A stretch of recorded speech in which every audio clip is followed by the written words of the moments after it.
अखिलेश जी का जवाब लेंगे।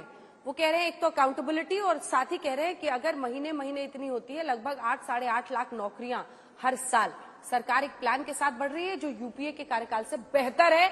इस पर आपका जवाब अखिलेश जी। देखिए, ये बीजेपी और जो हमारे खामखा भाई साहब जहां से आते हैं, ये लोग सिर्फ झूठ बोलते हैं। झूठ के अलावा कुछ नहीं बोलते हैं 99%। जब भी ये बोले तो सबको मेरा अपील है पूरे देश से उनके तथ्यों को समझ लिया कर, जान लिया करें। कांग्रेस के समय ऑफिशियल आंकड़े हैं 27 करोड़ लोग गरीबी रेखा से बाहर हुए थे 10 साल में।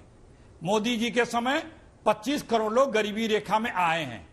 ये बताने या छुपाने की आवश्यकता नहीं है। कांग्रेस के समय Hindustan upper middle income countries में था।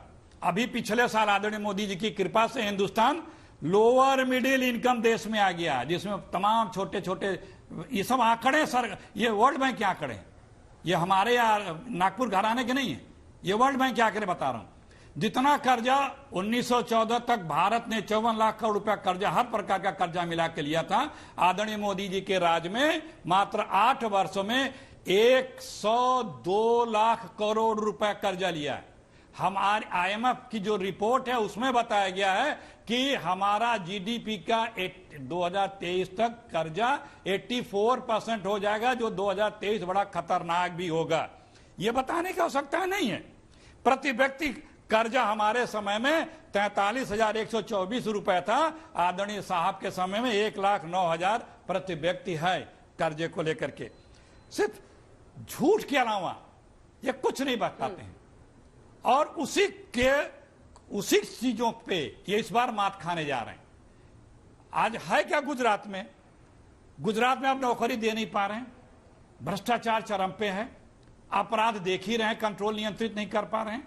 आपके पास वहां कोई उपलब्धि नहीं है जिन उपलब्धियों में आप वहां पे वोट मांग सकें या लोगों से ये कह सकें कि आप हमने गुजरात में या डबल इंजन ने ये काम किया है, आप हमें ये वोट दें। क्यों? हमारे देश की इकोनॉमिक कर्जे पे आप लेके चले गए। आप जो बोलते हैं वो कुछ नहीं पूरा किए। पिछले चुनाव का मैनिफेस्टो का एक कोई पन्ना उठा लीजिए, कोई इन्होंने पूरा नहीं किया। हाँ। तो जो बातें ये बता रहे हैं आज की तारीख में, घबराए और परेशान होकर के झूठा परसेप्शन क्रिएट करने का प्रयास कर रहे हैं, वो लोग समझ चुके हैं, जान चुके हैं, इनको कोई वोट देने वाला नहीं। क्रिएट करने के लिए आपकी सरकार अब नौकरियों की बात कर रही है वोटिंग के पहले, क्योंकि आपको पता है कि अन्य सभी मुद्दे दब रहे हैं जब जनता और युवाओं के बीच में बेरोजगारी का मुद्दा उठता है। वो कह रहे हैं झूठा परसेप्शन क्रिएट करने के लिए ये सब रच रहे हैं आप लोग। गौरव जी।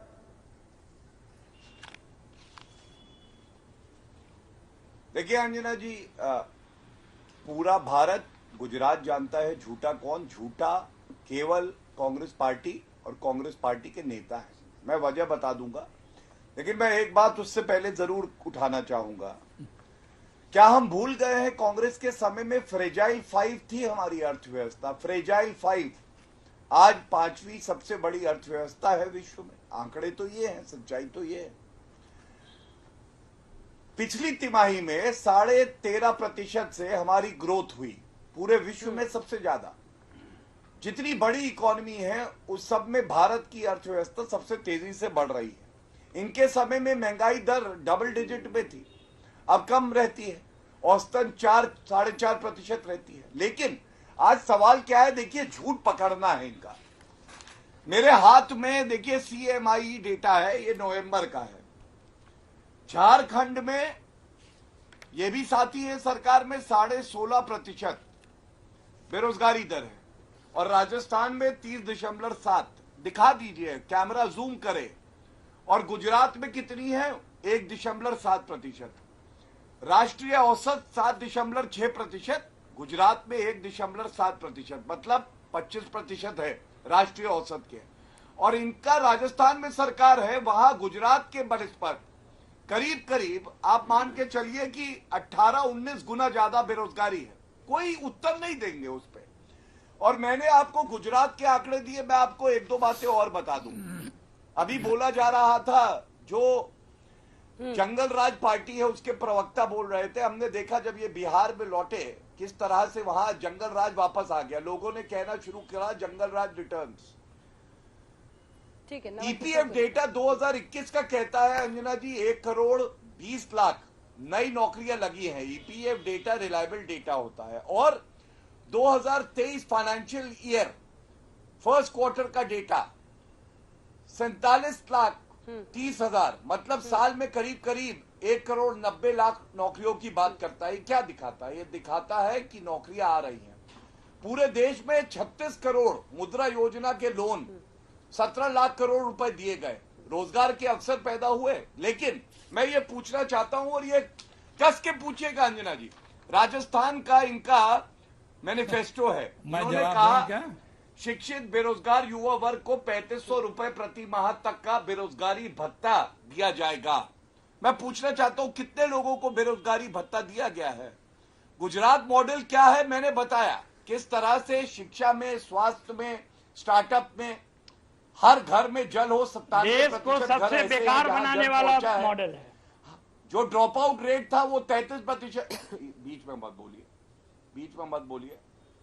पुजारी को मार दिया गया था, शोरूम लूट गए थे, किस तरह से गोलियां दिन दहाड़े चल रही थी हम सबने देखा। और अभी पूछूंगा, नीतीश कुमार ने बोला है 20 लाख नौकरियां देंगे।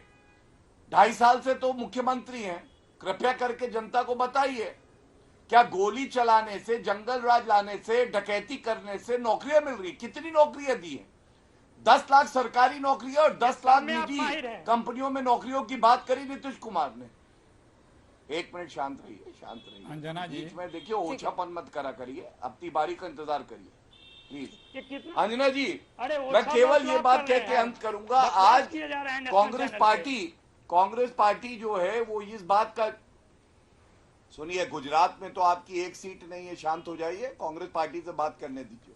कांग्रेस पार्टी से तो आज सवाल ये है, कोई तो वजह होगी, आप जानते हो चुनाव हारने वाले हो, नई पार्टी आती है आपको साइडलाइन कर देती है और इसीलिए आपके नेता वहां नहीं जाते हैं, आपका मुख्यमंत्री का चेहरा कोई नहीं होता। हम तो डंके की चोट पे कह रहे 2/3 से ज्यादा सीटें आएंगी और इसलिए आएंगी कि विकास करके दिखाया है। 27 साल अगर गुजरात के विकास मॉडल को जनता का आशीर्वाद मिलता है तो ये वजह सिर्फ ये है कि पारदर्शिता है, ईमानदारी है, कर्मठता है।